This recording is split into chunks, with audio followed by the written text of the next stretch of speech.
अगली खबर पंजाब से है, जहां पाकिस्तानी की खुफिया एजेंसी आईएसआई और आतंकवाद के तार फैलाने के लिए पाकिस्तान स्थित बब्बर खालसा इंटरनेशनल की नापाक साठगांठ और साजिश का भंडाफोड़ भारतीय एजेंसियों ने किया है। पाकिस्तानी खुफिया एजेंसी बब्बर खालसा के जरिए भारत विरोधी ऑपरेशन को अंजाम देने के लिए बड़े पैमाने पर कोई साजिश रच रही थी। पूरी खबर इस रिपोर्ट। पंजाब को दहलाने की बड़ी साजिश फेल। क्या आतंकियों ने दिवाली के लिए ही बनाया था बड़ा प्लान? 2 आतंकी गिरफ्तार, कितने और किरदार? पाकिस्तान की एक और नापाक साजिश बेनकाब हो चुकी है। मुंह पर रुमाल लपेटे हुए जो 2 चेहरे दिखाई दे रहे हैं, ये वो आतंकी हैं जिनका कनेक्शन पाकिस्तान की खुफिया एजेंसी आईएसआई से था, और वो आईएसआई जिसका नाम पहलगाम आतंकी हमले में भी सामने आया था, और अब एक बार फिर से इसने भारत को दहलाने की साजिश रची थी। इन आतंकियों की साजिश कितनी बड़ी थी, इसका अंदाजा आप इस तस्वीर से लगाइए। ये एंटी टैंक रॉकेट लॉन्चर यानी आरपीजी है, जो इन्हीं दोनों आतंकियों के पास से बरामद हुई है। ये एंटी टैंक रॉकेट लॉन्चर ही इनकी साजिश का पुख्ता सबूत है, क्योंकि ये कोई आम हथियार तो है नहीं जो किसी के पास भी आ जाएगा। पुलिस का दावा है कि ये दोनों पाकिस्तानी खुफिया एजेंसी आईएसआई के एक ऑपरेटिव के संपर्क में थे। इसी ने इन दोनों आतंकियों को एंटी टैंक रॉकेट लॉन्चर मुहैया कराया था। दावा है कि इनकी दिवाली पर बड़े हमले की योजना थी, लेकिन इससे पहले ही पंजाब पुलिस ने केंद्रीय एजेंसियों के साथ मिलकर इन्हें गिरफ्तार कर लिया। इनमें से एक आतंकी का नाम महक दीप सिंह उर्फ महक है और दूसरे का नाम आदित्य उर्फ आदि बताया जा रहा है। दावा है कि ये दोनों ही आतंकी पाकिस्तान के आईएसआई एजेंट हरप्रीत सिंह उर्फ विकी के संपर्क में थे, जो अभी पंजाब के ही फिरोजपुर जेल में बंद है, और विकी नाम का आईएसआई एजेंट इनको हथियार भेजता था।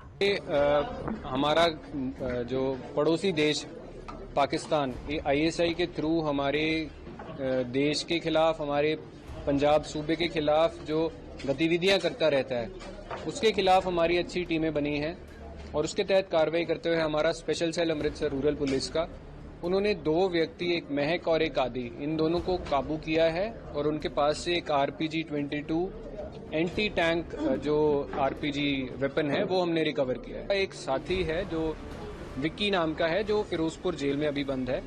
वो ये आईएसआई ऑपरेटिव्स के साथ टच में थे, ये तीनों बीकेआई के साथ एसोसिएटेड हैं, और ये जो हमने रिकवरी की है, इसके जो इनके बहुत ही खराब मंसूबे थे, हमने वो बिल्कुल उनको असफल किया है।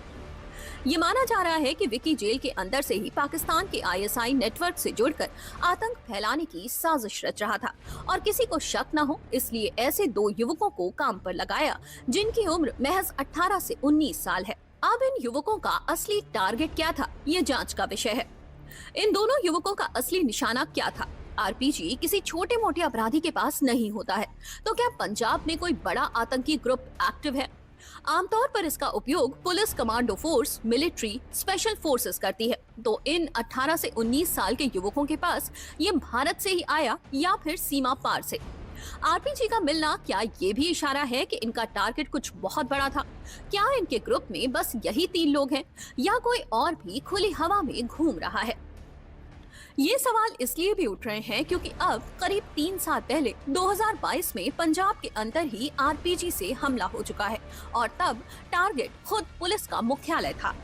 9 मई 2022 को मोहाली में पंजाब पुलिस इंटेलिजेंस मुख्यालय पर आरपीजी हमला हुआ था। हालांकि इसमें कोई जनहानि नहीं हुई थी। इस हमले में बब्बर खालसा इंटरनेशनल आतंकवादी समूह का हाथ सामने आया था। तरन तारण के सरहाली पुलिस थाने में आरपीजी हमला 9 दिसंबर 2022 की रात को हुआ था। इस हमले में आरपीजी पुलिस थाने के गेट पर लगा था, जिससे कांच टूट गए थे और दीवार को नुकसान पहुंचा था। अब इस मामले में अमृतसर के घरिंडा पुलिस स्टेशन में एफआईआर दर्ज की गई है। पंजाब पुलिस और केंद्रीय सुरक्षा एजेंसियां इस पूरे नेटवर्क की गहराई से जांच कर रही हैं, ताकि उन सभी कड़ियों तक पहुंचा जा सके जो सीमा पार से संचालित आतंकवादी गतिविधियों में शामिल हैं, और आखिर देश के अंदर इनकी मदद कौन कर रहा था। हालांकि शुरुआती जांच में ये पता चला है कि आरपीजी ड्रोन से मंगवाया गया था। ये फिलहाल हमारे सामने जो आया है कि ये इन्होंने ड्रोन के माध्यम से मंगवाया था, और इन्होंने कुछ ना कुछ गतिविधि करनी थी, जिसके बारे में हम प्रॉपर इंटेरोगेशन करके इनके पास से छानबीन करके हम वो पता कराने की कोशिश कर रहे हैं कि इनके क्या मंसूबे थे। ये सारे 18 से 19 साल की इनकी उम्र है। ये भी तीनों जो व्यक्ति हैं इनकी भी इतनी ही उम्र है। अभी तक हमारे सामने जितने भी केसेस आए हैं सबको जो लालच दिया जाता है कि आपको लाखों में रुपए दिए जाएंगे और आपको जितना गंदा काम, जितने खराब मंसूबे, उतनी इनको बड़ा लालच कि आपको बाहर फॉरेन कंट्री में बुला लेंगे। मैं आपके माध्यम से इन बच्चों को, हमारी जो नौजवान पीढ़ी को एक संदेश देना चाहता हूं कि आप इनकी जो लालच में मत आइए। आप अच्छे कर्म करके, अच्छी नौकरी करके, पढ़ लिख के अपने देश का, अपने परिवार का, अपने समाज का नाम रोशन कीजिए। पाकिस्तान बॉर्डर से सटे होने के कारण पंजाब में आतंकवादी संगठनों की लगातार कोशिश रहती है कि यहाँ माहौल अस्थिर किया जाए, लेकिन पुलिस की सतर्कता और समय पर की गई कार्रवाई ने एक बार फिर से एक बड़ी घटना होने से टाल दिया।